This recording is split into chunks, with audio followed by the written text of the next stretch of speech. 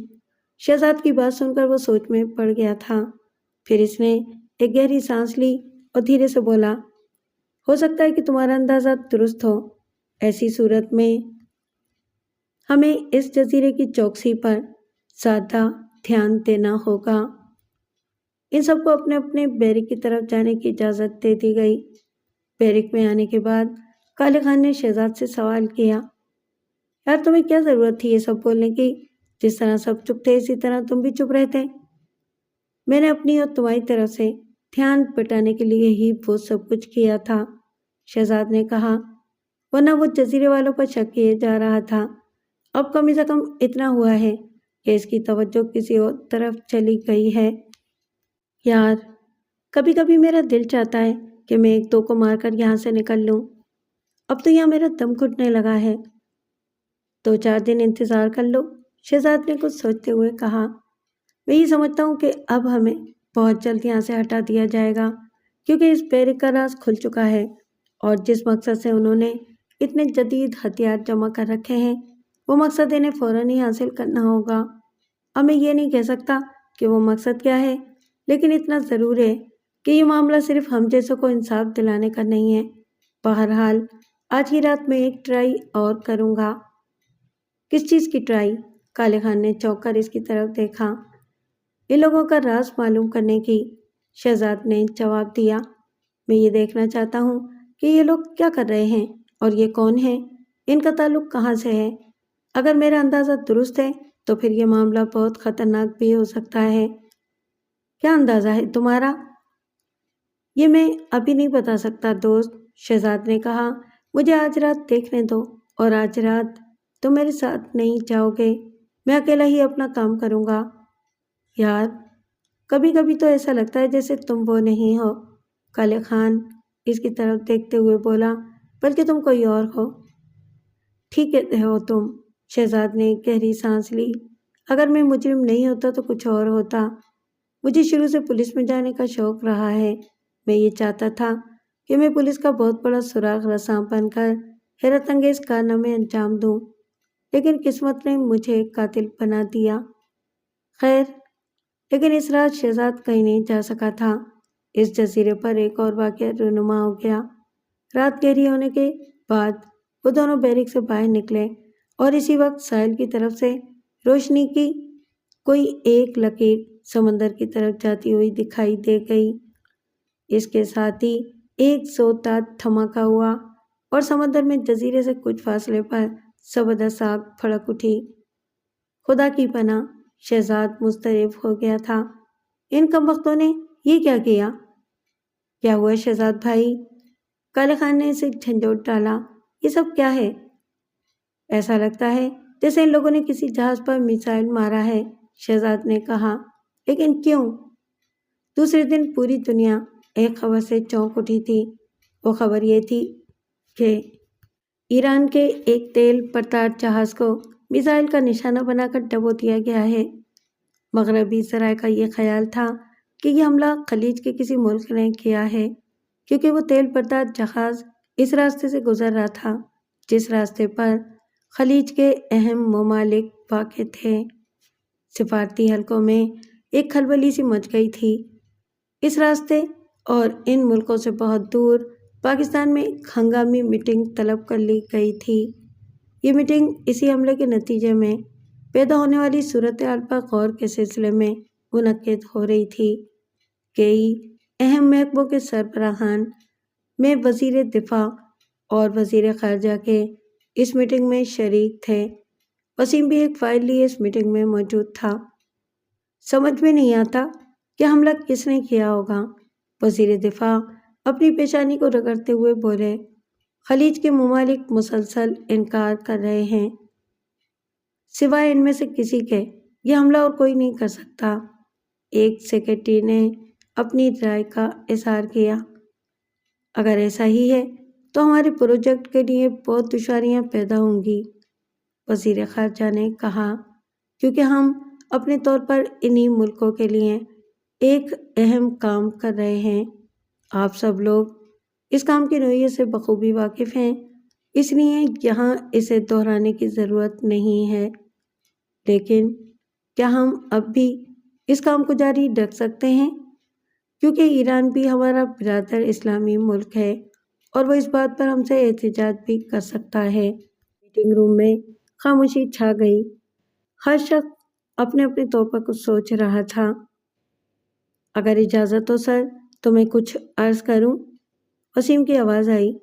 سب کے سب اس کی طرف متوجہ ہو گئے تھے۔ جی فرمائیں مسٹر وسیم۔ میرا خیال ہے سر کہ ہمیں اس پروجیکٹ پر کام کرتے رہنا چاہیے، کیونکہ اس حملے کا مقصد ہی یہی ہے کہ اس پروجیکٹ پر کام کرنا بند کر دیا جائے۔ کیا کہنا چاہتے ہیں آپ؟ وزیر دفاع نے چونک کر اس کی طرف دیکھا۔ میں یہ عرض کر رہا ہوں جناب کہ وہ حملہ خلیج کے کسی ملک نے نہیں کیا، وسیم نے کہا، بلکہ یہ مسلمان ملکوں کو ایک دوسرے سے لڑانے کی سازش ہے۔ اوہ، سب کے سب اب پوری طرح اس کی طرف متوجہ ہو گئے تھے۔ یہ آپ کس طرح کہہ سکتے ہیں مسٹر وسیم؟ وزیر دفاع نے دریافت کیا۔ یہ بہت ہی لمبی چوڑی سازش ہے جناب۔ میں آپ لوگوں کا تھوڑا سا وقت لوں گا، لیکن جب آپ اس سازش سے آشنا ہو جائیں گے تو پھر کوئی راز نہیں رہے گا۔ ہم لوگ کچھ عرصے سے خلیج کے ملکوں کے لیے ایک اہم پروجیکٹ پر کام کر رہے ہیں۔ ظاہر ہے کہ یہ بات چھپی نہیں رہ سکتی۔ یہ اور بات ہے کہ اس پروجیکٹ کی نوعیت چھپی ہوئی ہو، لیکن مغربی ذرائع اور خاص طور پر اسرائیل کو یہ معلوم ہے کہ پاکستان میں کوئی نہ کوئی کام ہو رہا ہے، لہٰذا انہوں نے ایک لمبی چوڑی سازش تیار کی اور اس سازش کے لیے انہوں نے میرے گھر کا انتخاب کیا۔ کیا؟ سب کے سب چونک اٹھے تھے۔ آپ کے گھر کا؟ ذرا کھل کر بتائیں مسٹر وسیم۔ ہوا یہ کہ پچھلے دنوں میری بیوی اپنے والدین سے ملنے مڈل ایسٹ گئی تھی، وسیم نے بتانا شروع کیا، اور آپ کو تو معلوم ہے کہ میرا اس پروجیکٹ سے براہ راست تعلق ہے اور میرے پاس اس پروجیکٹ کی اہم فائلیں بھی رہتی ہیں۔ ستارے والے جانتے ہیں کہ مجھے خریدا نہیں جا سکتا اور نہ ہی میری بیوی کو بہکایا جا سکتا ہے، کیونکہ وہ ایک محب وطن عورت ہے، لہٰذا انہوں نے ایک سازش کا تانا بانا تیار کیا۔ اسی شہر میں ایک ایسا آدمی ہے جو ان ستارے والوں کے لیے کام کرتا ہے۔ مڈل ایسٹ میں میری بیوی کی ملاقات ایک ایسے خاندان سے ہوئی جو اس سازش میں براہ راست شریک ہے۔ انہوں نے میری بیوی سے مل کر اسے اس بات پر آمادہ کر لیا کہ وہ ان سے ایک ہیرا لے جا کر وہ ہیرا کراچی کے مسٹر بہرام کو دے دے۔ یاد رہے کہ بہرام وہی آدمی ہے جو ان ستارے والوں کے لیے کام کر رہا ہے۔ میں سمجھا نہیں کہ ان لوگوں نے وہ ہیرا تمہاری بیوی کو کیوں دیا تھا، سیکرٹری خارجہ نے دریافت کیا۔ میں وہی عرض کر رہا ہوں جناب، انہوں نے ظاہر یہ کیا کہ وہ ہیرا بہت قیمتی ہے، جبکہ وہ خوبصورتی سے تراشا ہوا شیشے کا ایک ٹکڑا تھا جس کی قیمت 100-200 سے زیادہ نہیں ہو سکتی، وسیم نے کہا۔ اب ہوتا یہ ہے کہ میری بیوی واپس آ جاتی ہے، لیکن مجھ سے اس ہیرے کا تذکرہ نہیں کرتی، کیونکہ اس کے خیال میں یہ ایک عام سی بات ہے، یعنی کسی کی امانت پہنچانا۔ وہ اس ہیرے کو بہرام تک پہنچانے کے لیے اس کے گھر جاتی ہے جہاں ایک مصنوعی لاش اس کے انتظار میں ہے۔ مصنوعی لاش؟ سب کے سب پھر حیران ہو گئے تھے۔ ہاں، اس ہیرے کی طرح ایک مصنوعی لاش، تاکہ میری بیوی کو خوفزدہ اور بدحواس کیا جا سکے۔ وہ بیچاری اس لاش کے پاس کھڑی ہوئی ہے کہ اس کی ایک تصویر کھینچ لی جاتی ہے۔ وہ گھبراہٹ میں وہاں سے بھاگ نکلتی ہے اور وہ ہیرا بھی اس سے گم ہو جاتا ہے۔ اسے بلیک میل کرنے والوں کے لیے یہ ایک اور سنہری موقع ہے۔ وہ اب اسے دھمکیاں دے کر بلیک میل کر رہے ہیں کہ وہ اس پروجیکٹ کی فائلیں کسی طرح بھی ہو ان تک پہنچا دے۔ وسیم کا بیان ختم ہوا تو سب لوگ پہلو بدلتے رہ گئے۔ ہر ایک کے ذہن میں بے شمار سوالات اور بے شمار اندیشے تھے۔ لیکن کیا آپ کو یہ سب کچھ آپ کی بیوی نے بتایا ہے؟ وزیر خارجہ نے دریافت کیا۔ نہیں، وہ اگر مجھے بتا ہی دیتی تو اسے بلیک میل کس بنیاد پر کیا جا سکتا تھا؟ وسیم نے کہا، یہ سب کچھ مجھے اتفاقاً معلوم ہو گیا۔ جس پارٹی میں میری بیوی سے وہ غیر ملکی لوگ ملے تھے، اس پارٹی میں ہمارا بھی ایک آدمی تھا۔ وہ میری بیوی کو پہچانتا تھا۔ اس نے جب ایک غیر ملکی خاندان کو میری بیوی سے گھل مل کر باتیں کرتے ہوئے دیکھا تو وہ تجسس میں مبتلا ہو گیا، کیونکہ وہ جانتا ہے کہ اس محکمے میں میری کیا اہمیت ہے اور ہم لوگوں کو اپنے سائے پر بھی شک کرنے کی ٹریننگ دی جاتی ہے۔ لہٰذا وہ سائے کی طرح میری بیوی کے ساتھ ہو لیا اور وہاں تک کی کہانی اس کے ذریعے معلوم ہوئی۔ یہاں آنے کے بعد میں نے اپنی بیوی کو پورا موقع فراہم کیا کہ وہ ان لوگوں کے قریب ہو سکے تاکہ وہ چہرے ہمارے سامنے آ جائیں۔ وہ بیچاری یہ سمجھ رہی ہے کہ میں کچھ نہیں جانتا۔ ہم لوگوں کو اپنے وطن کے مفاد کے لیے بیویوں سے بھی اداکاری کرنی پڑتی ہے۔ آخری جملے پر سب مسکرانے لگے تھے۔ میٹنگ روم کا بوجھل پن اچانک کم ہو گیا تھا۔ تو آپ نے ان لوگوں کو جان لینے کے باوجود انہیں اب تک گرفتار کیوں نہیں کروایا؟ سیکرٹری خارجہ نے دریافت کیا۔ اس لیے کہ ابھی تک صرف 1 یا 2 آدمی سامنے آئے ہیں، وسیم نے کہا۔ اگر ان کو گرفتار کیا گیا تو دوسرے چوکنے ہو جائیں گے، اس لیے ہماری حکمت عملی یہ ہونی چاہیے کہ ہم سب پر ہاتھ ڈال سکیں۔ تو اس طرح میرے ذہن میں یہ بات آئی تھی کہ ایران کے تیل بردار جہاز پر حملہ صرف اسی لیے ہوا ہے کہ اس پروجیکٹ کو روکا جا سکے۔ آپ کا اندازہ درست معلوم ہوتا ہے۔ وزیر دفاع نے اپنی گردن ہلائی۔ اب آپ کی کیا حکمت عملی ہے؟ میں اپنی بیوی کو فائلیں چرا کر انہیں لے جانے کا موقع دوں گا، وسیم نے کہا، لیکن وہ جعلی فائلیں ہوں گی۔ اس طرح ہم یہ دیکھ سکیں گے کہ ان کا رد عمل کیا ہوتا ہے۔ دھماکے والی رات کے بعد کی صبح اور ہنگامہ خیز ثابت ہوئی تھی۔ دانیال نے صرف 2 آدمیوں کو اپنے کمرے میں طلب کیا تھا، شہزاد کو اور کالے خان کو۔ وہ بہت دیر تک گہری نگاہوں سے ان دونوں کی طرف دیکھتا رہا، پھر معنی خیز انداز میں دریافت کیا، کیا تم دونوں کو یہ معلوم ہے کہ تمہیں کس لیے بلایا گیا ہے؟ جب تک آپ خود نہیں بتائیں گے اس وقت تک کیسے معلوم ہوگا؟ کالے خان نے جواب دیا۔ تم دونوں کو کراچی واپس بھیجا جا رہا ہے، دانیال نے کہا۔ ہم یہ سمجھتے ہیں کہ تمہاری بنیادی ٹریننگ مکمل ہو گئی ہے۔ اب تم پہلے سے کہیں زیادہ خطرناک اور باصلاحیت ہو گئے ہو، اس لیے اب تم زیادہ دلیری اور ہمت کے ساتھ اپنے دشمنوں کو ان کے انجام تک پہنچا سکتے ہو۔ لیکن یہ بات یاد رکھو کہ معاملہ صرف چند لوگوں کا نہیں ہے۔ میرا مطلب ہے کہ تمہارے دشمن صرف وہی نہیں ہیں جنہوں نے براہ راست تمہیں نقصان پہنچایا ہے، بلکہ تمہارے دشمن وہ سرکاری افسران و با اختیار لوگ ہیں جن کی وجہ سے تمہارے معاشرے میں ناانصافیوں کا راج ہے۔ تمہارا کام ان لوگوں کے وجود سے اپنے ملک کو پاک کرنا ہے۔ اگر تم لوگ ہاں کہتے ہو تو تمہیں ایسے لوگوں کی ایک لسٹ فراہم کر دی جائے گی۔ ہماری زندگی کا اس کے علاوہ اور مقصد ہی کیا ہے؟ شہزاد نے کہا، لیکن ایسے بہت سے سوالات میرے ذہن میں ہیں جن کا جواب چاہیے۔ سب سے پہلی بات تو یہ ہے کہ ہم اپنے ملک کے مجرم ہیں، وطن پہنچتے ہی ہمیں گرفتار کر لیا جائے گا، ہمیں شناخت کر لیا جائے گا۔ اس وقت ہم کیا کریں گے؟ دوسری بات یہ ہے کہ اپنے ملک میں ہمیں وسائل کی ضرورت ہوگی۔ یہ وسائل ہمارے پاس کہاں سے آئیں گے؟ ستاروں والی تنظیم دنیا کے ذہین ترین لوگوں کی تنظیم ہے میرے دوست، دانیال نے مسکرا کر کہا۔ ہم بہت سوچ سمجھ کر منصوبہ بناتے ہیں اور ہم نے اس بات کا بھی انتظام کر رکھا ہے کہ تم دونوں جب اپنے ملک جاؤ تو تمہاری شناخت نہ ہو سکے۔ اس کے لیے ایک ماہر میک اپ مین کی خدمات حاصل کی گئی ہیں۔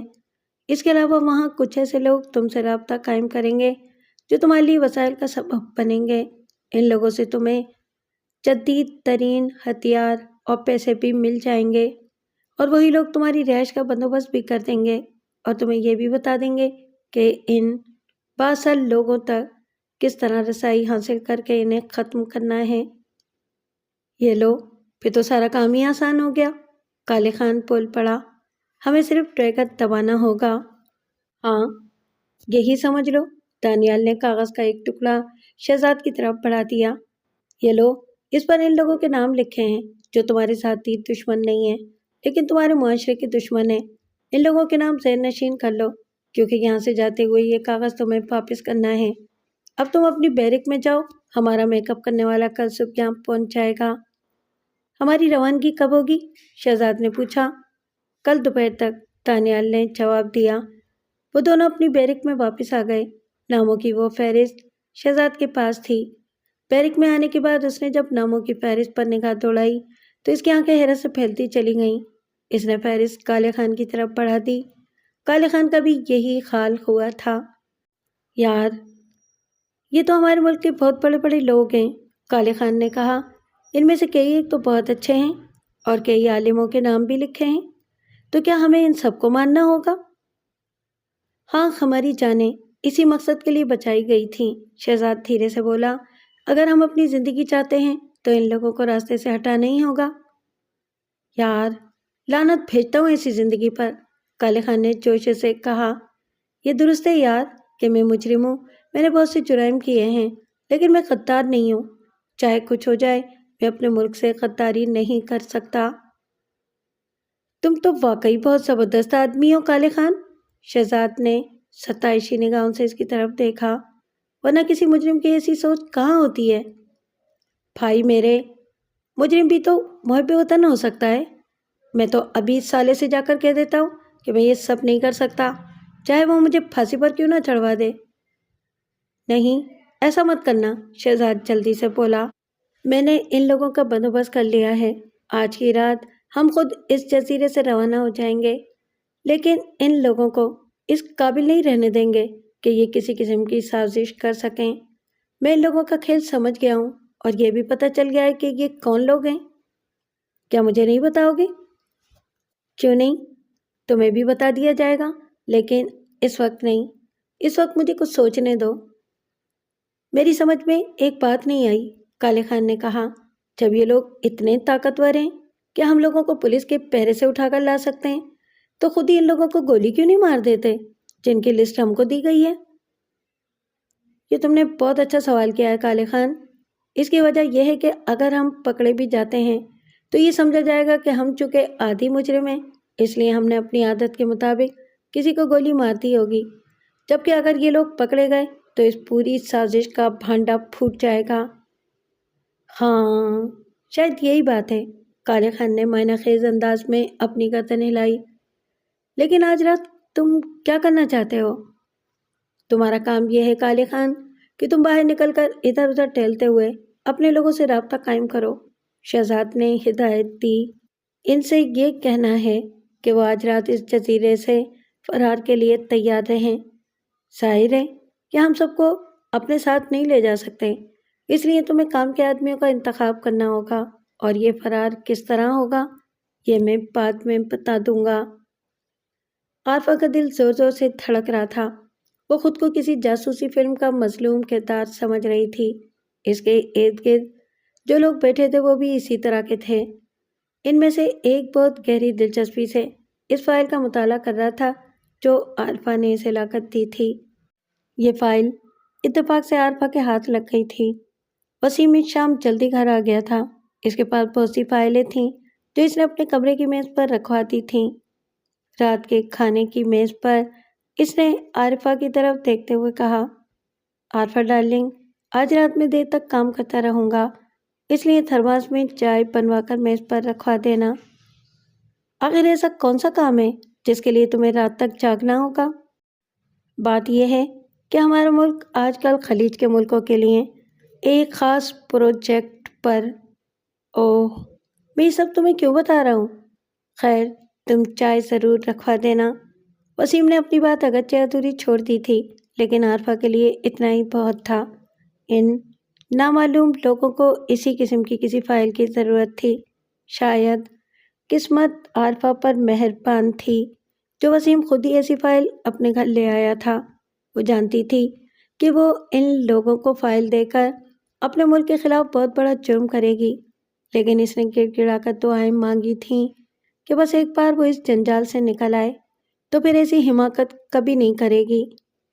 وسیم کے لیے وہ چائے خود ہی بنا کر لے گئی تھی۔ وسیم اس وقت کسی فائل کو دیکھنے میں منہمک تھا۔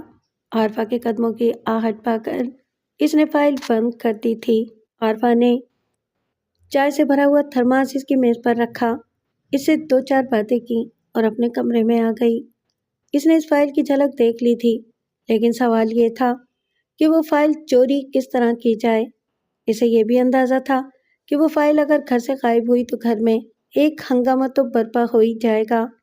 اس کے علاوہ خود وسیم کی سلامتی بھی خطرے میں پڑ سکتی ہے۔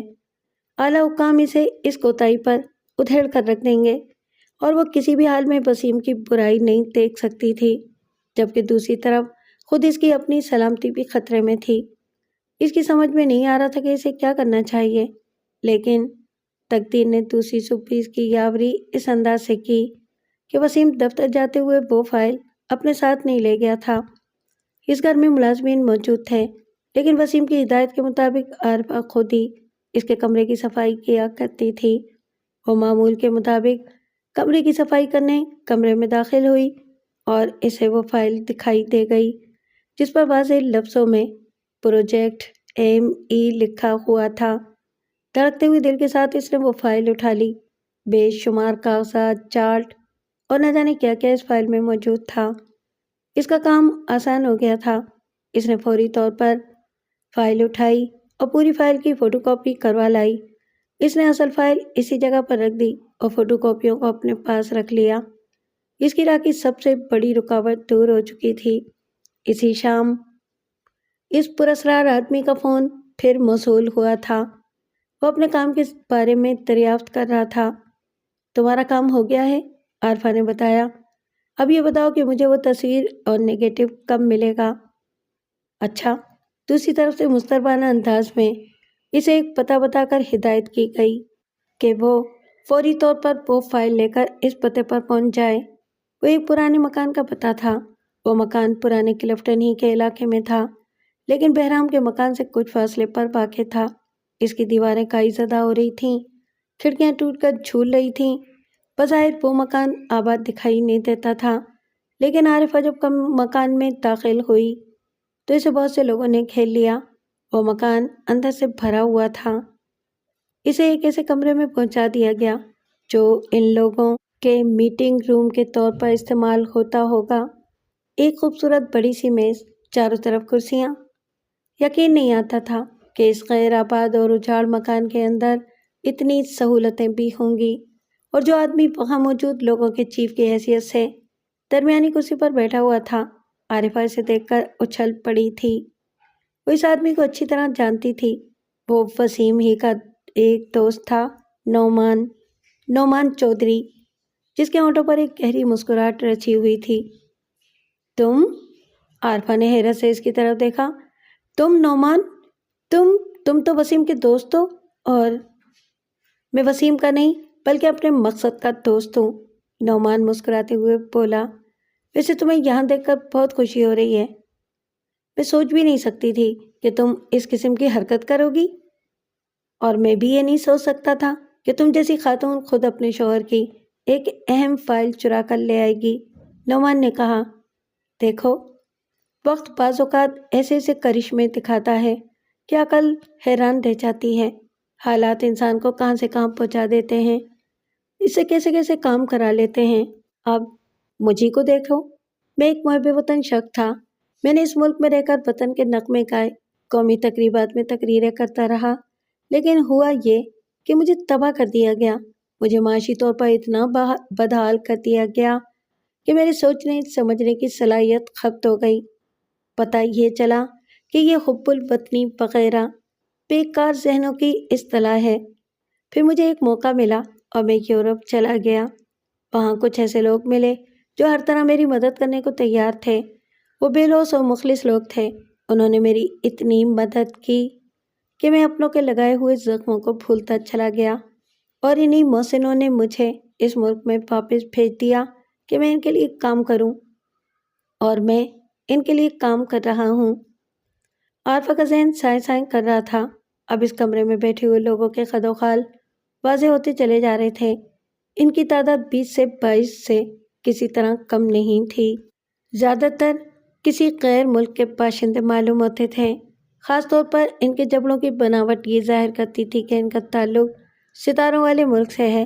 ان لوگوں میں بوڑھا بہرام بھی تھا، جس کی آنکھیں اس وقت بھی چمک رہی تھیں۔ وہ مسکراتی نگاہوں سے عارفہ کو دیکھے چلا جا رہا تھا۔ ان لوگوں میں صرف نعمان پاکستانی تھا، اور وہ بھی ایسا پاکستانی جس کو وہاں مرکزی حیثیت حاصل تھی۔ تو تمہیں نے میرے لیے جال بچھایا تھا؟ عارفہ نے کچھ دیر بعد نعمان سے سوال کیا۔ اس کے لہجے میں بڑی بے یقینی تھی۔ ہاں، کیونکہ وسیم کو کمزور کرنے کا میرے پاس اور کوئی ذریعہ نہیں تھا، نعمان نے کہا۔ تم کو شاید یہ معلوم نہ ہو کہ وسیم میرا کلاس فیلو رہ چکا ہے۔ یورپ میں میرے محسنوں کو جب یہ معلوم ہوا کہ میں وسیم کا دوست ہوں تو انہیں اور بھی خوشی ہوئی۔ انہوں نے مجھے بتایا کہ وسیم ان دنوں ایک خاص پروجیکٹ پر کام کر رہا ہے، اور مجھے ہدایت کی گئی کہ میں کسی طرح اس پروجیکٹ کی تفصیلات معلوم کروں۔ میں نے یہاں واپس آ کر وسیم سے اپنی دوستی کا اعادہ کیا۔ میں اس سے ملتا رہا، لیکن مجھے اس پروجیکٹ کے بارے میں کچھ بھی معلوم نہیں ہو سکا۔ پھر میں نے تمہارے ذریعے کام لینے کا منصوبہ بنایا۔ مجھے افسوس ہے کہ ہم نے تمہیں ایک گہری سازش کے ذریعے اپنے جال میں گرفتار کیا ہے، لیکن میں سمجھتا ہوں کہ ایک بڑے مقصد کو حاصل کرنے کے لیے اس قسم کی قربانی دینی پڑتی ہے، اور ہماری یہ سازش اس طرح کامیاب ہوئی ہے کہ تم آج اپنے شوہر کی سب سے قیمتی فائل لے کر میرے پاس موجود ہو۔ اوہ، عارفہ نے ایک گہری سانس لی۔ خیر، مجھے اس سے کوئی بحث نہیں کہ تمہارا اصل روپ کیا ہے۔ مجھے تو صرف اپنی تصویر اور اس کا نیگیٹو چاہیے، اور یہ وعدہ چاہیے کہ آئندہ سے تم لوگ مجھے تنگ نہیں کرو گے۔ اب ایسی بھی کیا بے مروتی؟ نعمان مسکرا دیا۔ آخر تم میرے دوست کی بیوی ہو۔ تم ان لوگوں سے تعارف تو حاصل کرو جو اس وقت تمہارے سامنے بیٹھے ہیں۔ نہیں، میرا ان لوگوں سے کوئی واسطہ نہیں ہے۔ تم اپنی یہ فائل لو اور میری چیزیں میرے حوالے کر دو۔ عارفہ نے فائل نعمان کی طرف بڑھا دی۔ نعمان نے فائل اس سے لے لی۔ کچھ دیر تک اس فائل کو دیکھتا رہا، پھر اس نے برابر بیٹھے ہوئے ایک آدمی کی طرف فائل بڑھا دی۔ یہ لے مسٹر برنزا، میں تو ٹیکنیکل باتوں کو سمجھ نہیں سکتا، آپ ہی دیکھ کر بتا دیں۔ برنزا نے فائل اس کے ہاتھ سے لی اور اس کے مطالعے میں محو ہو گیا۔ اس کی پیشانی پر شکنیں پڑی ہوئی تھیں۔ وہ کبھی کبھی بے چینی سے پہلو بدل لیتا۔ اس کمرے میں بالکل خاموشی طاری تھی۔ کچھ دیر بعد برنزا کے چہرے کے تاثرات تبدیل ہونے لگے۔ وہ ہولے ہولے غرانے لگا تھا۔ کیا بات ہو گئی مسٹر برنزا؟ نعمان نے دریافت کیا۔ یہ فائل جعلی ہے مسٹر نعمان، برنزا نے غصے سے کہا۔ بالکل جعلی، لیکن بہت ہوشیاری سے بنائی گئی ہے۔ میری جگہ اگر کوئی اور ہوتا تو اس فائل کو ہیڈ کوارٹر روانہ کر دیتا۔ اے عورت، اس نے عارفہ کی طرف دیکھا، اصل فائل کہاں ہے؟ یہ تم کیا اٹھا کر لائی ہو؟ میں کچھ نہیں جانتی، عارفہ بری طرح بوکھلا گئی تھی۔ میں نے تو اتنی مشکل سے یہ فائل حاصل کی ہے، مجھے کیا معلوم کہ یہ جعلی ہے یا اصلی؟ بکواس بند کرو، برنزا غصے سے دھاڑا۔ نہیں مسٹر برنزا، نعمان کی آواز ابھری، یہ خاتون بکواس بند نہیں کریں گی، بلکہ بکواس تمہیں بند کرنی ہوگی۔ کیا کہہ رہے ہو تم؟ میں ٹھیک کہہ رہا ہوں، نعمان نے اچانک اپنی جیب سے پسٹل نکال کر اس کا رخ برنزا کی طرف کر دیا۔ اس جعلی فائل کا مشورہ میں نے ہی دیا تھا اسے، سمجھے مسٹر برنزا؟ اس کشتی میں صرف 30 آدمی آ سکے تھے۔ کالے خان کی سمجھ میں نہیں آ رہا تھا کہ شہزاد نے کشتی کس طرح حاصل کی ہوگی۔ شہزاد نے بھی اس بارے میں کچھ نہیں بتایا تھا۔ رات کے 11 بجے کے قریب وہ کالے خان کو تیار رہنے کی ہدایت دیتا ہوا بیرک سے کہیں چلا گیا تھا۔ اس کی واپسی بہت دیر بعد ہوئی تھی۔ اس دوران کالے خان بڑی بے چینی سے ٹہلتا رہا تھا۔ شہزاد نے واپس آ کر اسے یہ خبر سنائی تھی کہ جزیرے سے فرار کے لیے کشتی کا بندوبست بھی ہو گیا ہے۔ کالے خان دن بھر اس جزیرے میں موجود پاکستانی اور دیگر ملک کے باشندوں سے رابطہ کرتا رہا تھا۔ صرف 30 مجرموں نے فرار میں ان لوگوں کا ساتھ دینے کی خواہش ظاہر کی تھی۔ ان میں سے 20 پاکستانی تھے اور 10 مختلف ملکوں سے تعلق رکھتے تھے، جبکہ دوسروں کا یہ خیال تھا کہ جب اس جزیرے میں بے فکری کی زندگی گزر رہی ہے تو وہ سزائیں پانے کے لیے اپنے ملک واپس کیوں جائیں۔ جو لوگ فرار کے لیے تیار ہو گئے تھے، انہیں یہ ہدایت کر دی گئی تھی کہ وہ جزیرے میں ایک مقام پر جمع ہو جائیں۔ حالانکہ اس جزیرے میں موجود دوسرے مجرموں کو بھی یہ بات معلوم ہو چکی تھی کہ کچھ لوگ رات کو فرار ہو رہے ہیں، لیکن کالے خان اور شہزاد ان کی طرف سے مطمئن تھے۔ انہیں معلوم تھا کہ وہ لوگ کسی سے بھی کوئی تذکرہ نہیں کریں گے۔ مجرموں کے اپنے اصول ہوا کرتے ہیں، وہ اپنے ساتھیوں کے لیے ڈھال ثابت ہوتے ہیں۔ شہزاد جس وقت واپس آیا اس وقت کالے خان کی پریشانی اپنے عروج کو پہنچی ہوئی تھی۔ شہزاد کو دیکھ کر اس کی جان میں جان آئی تھی۔ یار، تم نے تو بہت دیر لگا دی، اس نے کہا۔ میں تو تمہاری تلاش میں نکلنے والا تھا۔ میں کشتی کا بندوبست کرنے گیا تھا، شہزاد نے بتایا۔ اس کے علاوہ ایک کام اور بھی کرتا تھا، وہ بھی کرتا آیا ہوں۔ یار، میری سمجھ میں نہیں آتا کہ آخر تم ہو کیا؟ کالے خان نے کہا۔ کسی جن کی طرح سارا کام کر لیتے ہو؟ شہزاد مسکرا کر رہ گیا۔ رات کے 2 بجے وہ دونوں پھر بیرک سے باہر آ گئے۔ ان کے پاس سامان نام کی کوئی چیز نہیں تھی، لیکن بیرک سے باہر آ کر شہزاد نے ایک ریوالور کالے خان کی طرف بڑھاتے ہوئے کہا، یہ ایک تم اپنے پاس رکھ لو، ایک میرے پاس ہے، میں چرا کر لایا ہوں۔ رات تاریک تھی اور جزیرہ ویران۔ راستے انہیں معلوم تھے، وہ جانتے تھے کہ کہاں کہاں پر پہرے سخت ہوا کرتے ہیں۔ کالے خان نے جن آدمیوں کو فرار کے لیے کہا تھا، انہیں بھی جزیرے کے ایک ایسے گوشے کی طرف بلایا گیا تھا جو نسبتاً پرسکون تھا۔ دونوں کسی کا سامنا کیے بغیر اس مقام تک پہنچ گئے جہاں 30 آدمی بھوتوں کے ہیبلوں کی طرح دکھائی دے رہے تھے۔ وہ ابھی ان سے کچھ فاصلے پر تھے کہ شہزاد چلتے چلتے رک گیا۔ اس نے کالے خان کو بھی رکنے کا اشارہ کیا تھا۔ کیوں؟ کیا بات ہو گئی؟ بھائی، یہ صورتحال میری سمجھ میں تو نہیں آ رہی، شہزاد نے کہا۔ خود سوچو، اس جزیرے پر کتنے احتیاطی اقدامات ہیں، لوگوں کے پہرے لگے رہتے ہیں، اور ہم 30-32 آدمی جزیرے سے فرار ہو رہے ہیں اور ابھی تک کچھ بھی نہیں ہوا ہے۔ حالانکہ وہ اتنے باخبر لوگ ہیں کہ انہیں ضرور پتہ چل گیا ہوگا۔ یاد رکھو کہ اس قسم کے کاموں میں جہاں بہت آسانیاں نظر آئیں تو وہاں یقیناً کوئی نہ کوئی گڑبڑ ہوتی ہے۔ اوہ، کالے خان نے ایک گہری سانس لی۔ میں نے تو اس طرف دھیان ہی نہیں دیا تھا، لیکن گڑبڑ کس قسم کی ہو سکتی ہے؟ ہو سکتا ہے کہ ان 30 آدمیوں میں ان کا بھی کوئی آدمی شامل ہو، شہزاد نے کہا۔ اب کس کے چہرے پر لکھا ہے کہ کون صحیح ہے اور کون غلط؟ ان لوگوں نے یقیناً مجرموں میں اپنے آدمی بھی شامل کر رکھے ہوں گے۔ ہمیں وہاں تک تو جانا ہی ہوگا۔ ہاں، اس کے علاوہ تو کوئی راستہ ہی نہیں ہے۔ اگر میرا اندیشہ درست ہے تو ہم ان کی نگاہوں میں آ چکے ہیں اور اب وہ ہمیں رنگے ہاتھوں پکڑنا چاہتے ہیں۔ آؤ میرے ساتھ۔ کالے خان کی سمجھ میں نہیں آ رہا تھا کہ شہزاد آخر چاہتا کیا ہے، لیکن اس نے شہزاد کی مخالفت نہیں کی تھی۔ وہ دونوں اس گروہ کے پاس پہنچ گئے جو ان کا انتظار ہی کر رہا تھا، لیکن اس سے پہلے کہ شہزاد ان لوگوں سے کچھ کہہ سکتا، اچانک وہ ساحلی علاقہ روشن ہو گیا اور اس کے ساتھ ہی چاروں طرف سے مسلح محافظ اس طرح امنڈ پڑے جیسے چونٹیاں بلوں سے باہر آ جاتی ہیں۔ کالے خان اس وقت شہزاد کے قریب ہی کھڑا تھا۔ اس نے محسوس کیا کہ خوف زدہ ہونے کے بجائے شہزاد کے ہونٹوں پر ایک اطمینان بھری مسکراہٹ پھیلی ہوئی تھی۔ عارفہ سمیت سب نعمان کی اس حرکت پر حیران ہو گئے تھے۔ اسی وقت وہ کمرہ قدموں کی دھمک سے گونج اٹھا۔ آنے والوں میں وسیم بھی تھا اور اس کے ساتھ پولیس کا پورا ایک دستہ درانہ بار اندر آ گیا تھا۔ پولیس والوں نے سوائے نعمان کے ہر ایک کو گرفت میں لے لیا۔ وہ کمرہ طرح طرح کی آوازوں سے بھر گیا تھا۔ لوگ چیخ چیخ کر نعمان کو برا بھلا کہہ رہے تھے، جبکہ عارفہ نے دونوں ہاتھوں سے اپنا چہرہ چھپا لیا تھا۔ وہ وسیم کا سامنا نہیں کر سکتی تھی۔ نہ جانے کتنے اندیشے اس کے ذہن میں سانپ کی طرح کلبلانے لگے تھے۔ اس کا دل چاہتا تھا کہ وہ یہاں سے بھاگ نکلے، لیکن اس کے پیروں میں سکتی نہیں رہی تھی۔ کیا بات ہے؟ تمہیں کیا ہوا ہے؟ اس نے وسیم کی آواز سنی جو بڑی نرمی سے اس کے شانے پر تھپکیاں دے رہا تھا۔ تم کیوں اتنی شرمندہ ہو رہی ہو؟ میں واقعی بہت شرمندہ ہوں، وہ دھیرے سے بولی، کیونکہ میں نے جو کچھ کیا ہے وہ معافی کے قابل نہیں ہے۔ اگر تم کو معلوم ہو جائے تو؟ تم کیا سمجھتی ہو کہ مجھے کچھ معلوم نہیں؟ وسیم مسکرا دیا۔ میں سب جانتا ہوں، اور ان لوگوں کی گرفتاری بھی تمہاری اور نعمان کی وجہ سے ہوئی ہے۔ ہمیں گرفتار کرنے کا کوئی فائدہ نہیں ہوگا مسٹر وسیم، بہرام کی آواز گونج اٹھی۔ تم کیا سمجھتے ہو کہ تم اس طرح ہم ستارے والوں کو شکست دے سکو گے؟ نہیں، ہم اس دنیا کی سب سے عظیم اور سب سے ذہین قوم ہیں۔ آج نہیں تو کل یہ دنیا ہمارے اشاروں پر چل رہی ہوگی، اور اس وقت بھی ہم گرفتار اس لیے ہوئے ہیں کہ ہم نے نعمان کو سمجھنے میں غلطی کی تھی۔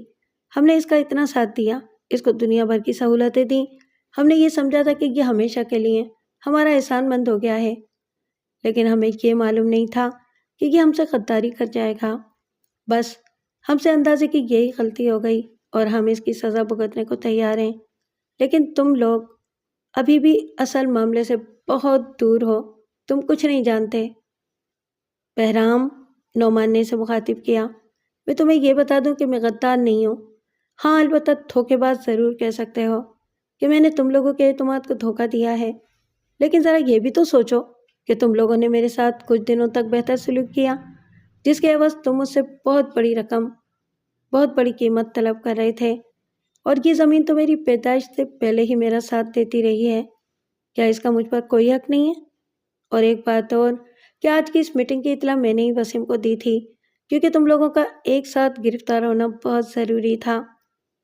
بہرام پل کھا کر رہ گیا، اس کی آنکھیں شعلے برسا رہی تھیں۔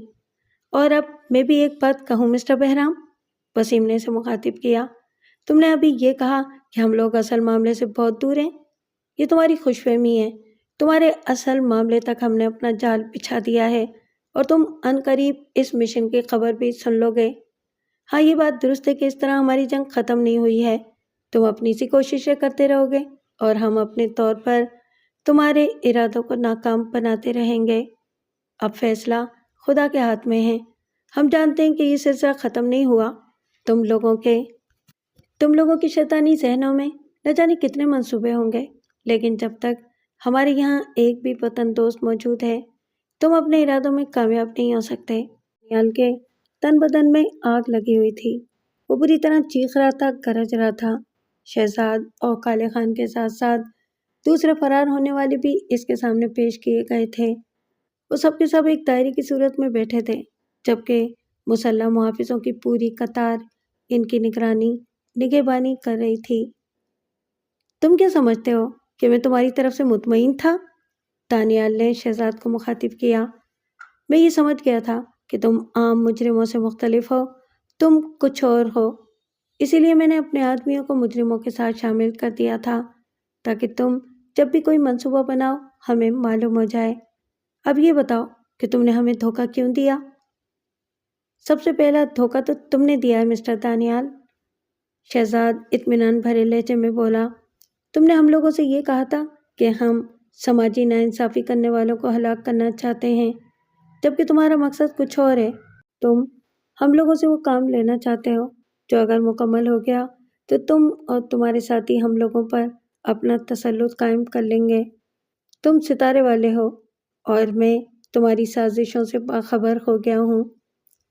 خاموش رہو، دانیال پوری قوت سے دھاڑا۔ میں خاموش نہیں رہوں گا، کیونکہ میں سچ بول رہا ہوں۔ تم نے بیک وقت 2 محاذوں پر جنگ کی تھی۔ تمہارا پہلا محاذ ہمارے ملک کے بڑے بڑے لوگوں کو خود ہمارے ہاتھوں ختم کروانا تھا، تاکہ ہمارا ملک شدید انتشار کا شکار ہو جائے، اور دوسری طرف تم نے برادر اسلامی ملکوں کے درمیان غلط فہمی پیدا کرنے کے لیے یہ کیا کہ ایک اسلامی ملک کے بحری جہاز پر حملہ کیا، تاکہ یہ سمجھا جائے کہ یہ حملہ کسی اسلامی ملک ہی نے کیا ہوگا۔ اس طرح تم ہمیں اس پروجیکٹ پر کام کرنے سے روک سکو جو تمہارے سینے میں کانٹے کی طرح کھٹک رہا ہے۔ دانیال حیرت سے شہزاد کی طرف دیکھتا رہا، پھر اس کے ہونٹوں پر ایک عجیب سی مسکراہٹ نمودار ہو گئی۔ اس نے اپنی جیب سے ریوالور نکال کر اس کا رخ شہزاد کی طرف کر دیا۔ ہاں، تمہارا اندازہ درست ہے اور ہم کسی حد تک اپنے مقصد میں کامیاب بھی ہو چکے ہیں، لیکن تم کون ہو؟ ایک محب وطن، شہزاد نے جواب دیا، اور اب اس محب وطن کو مار کر اسی جزیرے میں دفن کر دیا جائے گا۔ دانیال دانت پیستے ہوئے بولا۔ میں بلا وجہ ہی اتنا مطمئن نہیں ہوں مسٹر دانیال، شہزاد نے کہا۔ میں نے اس بار تو تمہاری یہ سازش ناکامی بنا دی ہے۔ کیا مطلب؟ میں نے تمہارے پورے اسلحہ خانے کو ڈائنامائٹ کر دیا ہے، شہزاد نے مسکراتے ہوئے کہا۔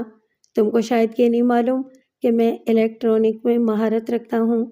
یہ پورا جزیرہ اس وقت ایک ریموٹ کنٹرول کے تحت ہے، اور وہ ریموٹ کنٹرول اس وقت میرے ایک آدمی کے پاس ہے، اور وہ آدمی اس جزیرے میں ایک ایسی جگہ موجود ہے جہاں تک تمہارے فرشتے بھی نہیں پہنچ سکتے۔ اس آدمی کو یہ ہدایت کر دی گئی ہے کہ اگر مجھے یا میرے ساتھیوں کو جزیرے سے نکلنے نہ دیا جائے تو اس پورے جزیرے کو اڑا دے۔ یہ ٹھیک ہے کہ اس طرح ہم بھی مر جائیں گے، لیکن تم لوگ بھی کہیں کے نہیں رہو گے، اور تمہارا یہ جزیرہ بھی صفائے ہستی سے غائب ہو جائے گا۔ نہیں، یہ جھوٹ ہے، تم بکواس کر رہے ہو۔ اگر یہ جھوٹ ہے تو خود ہی تلاش کر لو، تمہیں ہم مجرموں میں سے ایک آدمی کم ملے گا، شہزاد نے کہا۔ دانیال کا رنگ پھک ہو گیا۔ اس نے اپنے آدمیوں کو حکم دیا۔ فوری طور پر مجرموں کی گنتی شروع ہو گئی۔ کئی لوگوں کو اس آدمی کی تلاش میں دوڑا دیا گیا۔ اس دوران عجیب سی ہڑبونگ مچی رہی تھی۔ شہزاد کی بات سچ ثابت ہوئی، ایک آدمی واقعی کم تھا۔ تو تم یہ نہیں بتاؤ گے کہ وہ آدمی کہاں ہے؟ دانیال نے دریافت کیا۔ یہ کیا بات ہوئی؟ اگر میں نے بتا ہی دیا تو پھر کھیل کیا ہوا؟ آخر تم چاہتے کیا ہو؟ مجھے میرے آدمیوں کے ساتھ یہاں سے نکل جانے دو، شہزاد نے کہا۔ ہم لوگ جب کشتی پر سوار ہو جائیں گے تو اس وقت ہمارا وہ آدمی بھی ہم سے آ ملے گا۔ پہلے مجھے یہ بتاؤ کہ تمہارے پاس کشتی کہاں سے آئی؟ کشتی نہیں، بلکہ اسے ایک بوٹ کہہ لو۔ اس جزیرے میں ایک ایسی کھاڑی بھی ہے جہاں تم نے اپنا بوٹ چھپا کر رکھا ہے، شہزاد نے کہا، تاکہ ہنگامی حالات میں اس جزیرے سے نکل سکو۔ میں اسی بوٹ کی بات کر رہا ہوں، وہ اب ہمارے کام آئے گی۔ دانیال دانت کھینچے اس کی طرف دیکھتا رہا۔ تو واقعی ایک خطرناک اور چالاک آدمی ہو، لیکن اس بات کا کیا ثبوت ہے کہ جب تم لوگ یہاں سے نکلنے لگو گے اس وقت تمہارا ساتھی اس ریموٹ کنٹرول کو استعمال نہیں کرے گا؟ ہو سکتا ہے کہ تم لوگ یہاں سے جاتے جاتے اس جزیرے کو نقصان پہنچا جاؤ۔ تمہیں میری بات پر یقین کرنا پڑے گا مسٹر دانیال، کیونکہ تمہارے پاس اس کے علاوہ اور کوئی راستہ نہیں ہے، اور جہاں تک ہمارا سوال ہے تو ہم تو ویسے ہی بونس کی زندگی گزار رہے ہیں، چاہے یہاں مریں یا اپنے ملک میں جا کر مریں۔ ٹھیک ہے، مجھے اپنے ساتھیوں سے مشورہ کرنے دو۔ دانیال اپنے آدمیوں سے باتیں کرنے لگا۔ اس دوران کالے خان کھسکتا ہوا شہزاد کے پاس آ گیا تھا۔ شاباش میرے دوست، تم نے تو ان سالوں کا باجا بجا دیا۔ اب مجھے یہ تو بتا دو کہ وہ کون آدمی ہے جس کو ریموٹ کنٹرول دے کر چھپا رکھا ہے۔ ابھی نہیں، یہ میں بعد میں بتاؤں گا، شہزاد نے کہا۔ اس وقت ہم لوگوں کو اپنی آنکھیں کھلی رکھنی ہیں، یہ ہمارے ساتھ دھوکہ بھی کر سکتے ہیں۔ دانیال شاید اپنے ساتھیوں سے مشورہ کر چکا تھا۔ وہ شہزاد سے مخاطب ہوا۔ ٹھیک ہے، ہم تمہیں کشتی بھی فراہم کر دیں گے اور تمہارے آدمیوں کو جانے کی اجازت بھی دے دیں گے، لیکن ایک شرط یہ ہوگی کہ تمہارا کوئی خاص آدمی ہمارے ساتھ اس جزیرے پر رہ جائے گا تاکہ تم اپنا ریموٹ سے کام نہ لے سکو۔ اس سے پہلے کہ وہ لوگ کچھ سمجھ سکتے، شہزاد بول پڑا۔ ٹھیک ہے، مجھے یہ شرط منظور ہے، میں خود اس جزیرے پر رہ جاؤں گا۔ کیوں؟ اب تو تمہیں کوئی اعتراض نہیں ہوگا نا؟ تم؟ نہ صرف دانیال بلکہ سبھی حیران رہ گئے تھے۔ شہزاد تم یہ کیا کہہ رہے ہو؟ کالے خان بوکھلا کر رہ گیا۔ اگر تم ہی رہ گئے تو پھر یہ کھیل ہی ختم ہو جائے گا۔ یہ لوگ تو تمہیں تڑپا تڑپا کر مار دیں گے، کیونکہ یہ سب کچھ تمہاری وجہ سے تو ہو رہا ہے۔ میں جانتا ہوں، شہزاد عجیب انداز سے مسکرا دیا، لیکن میری ذات سے زیادہ مضبوط ضمانت اور کوئی نہیں ہو سکتی۔ میرے بدلے یہ لوگ تم لوگوں کو ہنسی خوشی جانے کی اجازت دے دیں گے، اور جہاں تک میرا سوال ہے تو یہ لوگ مجھے تڑپا تڑپا کر مار نہیں سکیں گے۔